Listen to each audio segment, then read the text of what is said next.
More power to you का क्या मतलब होता है, ये आज की इस वीडियो में सीख लेते हैं। मोर पावर टू यू जो है वो किसी को तब कहा जाता है जब आप उसके किसी एक्शन की या किसी काम की तारीफ करना चाहते हैं। एक तरीके से उसे ये कहना चाहते हैं कि अब तो आप और शक्तिशाली हो गए हैं, या आपने जो डिसीजन लिया है वो सही है, इसके साथ और आगे बढ़िए।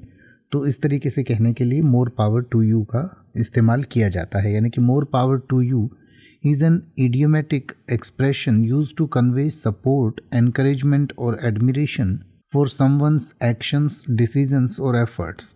यानी कि किसी की कोई काम कर रहा है या कोई उसने डिसीजन लिया है, कोई कोशिश वो कर रहा है, तो उसको सपोर्ट करने के लिए, उसका उत्साह बढ़ाने के लिए मोर पावर टू यू का इस्तेमाल किया जाता है। It's a way of saying that you believe in their abilities and wish them success और स्ट्रेंथ इन देयर एंडेवर्स। यानी कि इसका मतलब ये है कि आप सामने वाले में विश्वास करते हैं कि वो ज़रूर सक्सेसफुल हो जाएगा, आपको पता है कि वो कर सकता है, इसलिए उसका आप उत्साह बढ़ा रहे हैं। यानी कि जैसे ही मान लीजिए किसी ने कोई नई चीज़ शुरू की या कुछ नया किया या कुछ उसने कोशिश की, तो आप कहते हैं, जैसे हिंदी में हम कहते हैं हाँ तुम कर सकते हो या तुम में वो ताकत है, तो उसी को इंग्लिश में कहा जाता है मोर पावर टू यू। इसको इन एग्जाम्पल सेंटेंसेस से आप और अच्छे से समझ सकते हैं, जिन्हें आप अपनी स्क्रीन पर पढ़ सकते हैं।